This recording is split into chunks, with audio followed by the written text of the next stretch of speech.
The mixing is likely to be a messy process, however, as many differences remain between the two pieces of legislation, and House and Senate Republicans face distinct political pressures.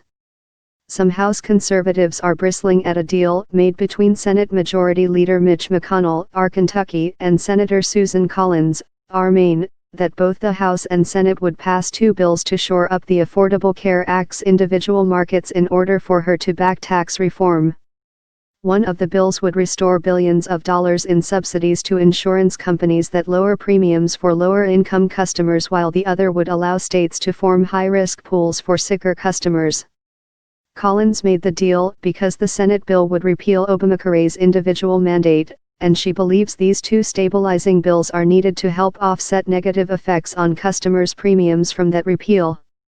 The Congressional Budget Office estimates that premiums would rise if the individual mandate is repealed.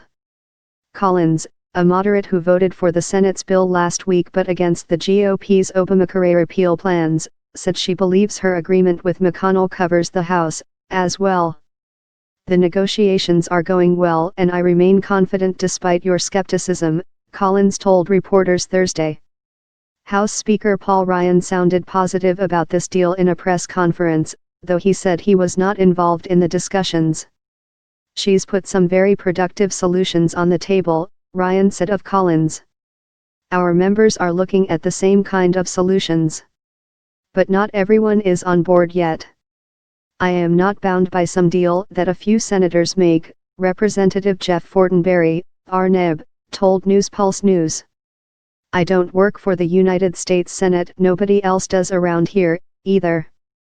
Our members win CE at voting to sustain a system that none of them supported, Representative Tom Cole, R. Oklahoma, told the New York Times. Meanwhile, lawmakers will also have to address complaints over the bill's treatment of state and local income and property taxes. The House and Senate bills allow taxpayers to deduct $10,000 in state and local property taxes, eliminating income tax deductions and deductions for more expensive properties. House members on both sides of the aisle from high-tax states such as New Jersey and California have complained that eliminating these deductions will raise taxes on their constituents. Critics have argued that the bill intentionally distributes some of its pain to Democratic states, which tend to have higher local taxes. McConnell told conservative radio host Hugh Hewitt on Wednesday he was open to changing the bill so that the $10,000 could be used for deducting either property taxes or income taxes, opening up the reduced deduction to more people. That sounds like a kind of reasonable idea, McConnell said. Meanwhile, the president opened the door to giving corporations a slightly less generous tax rate of 22% instead of the 20% currently in the legislation.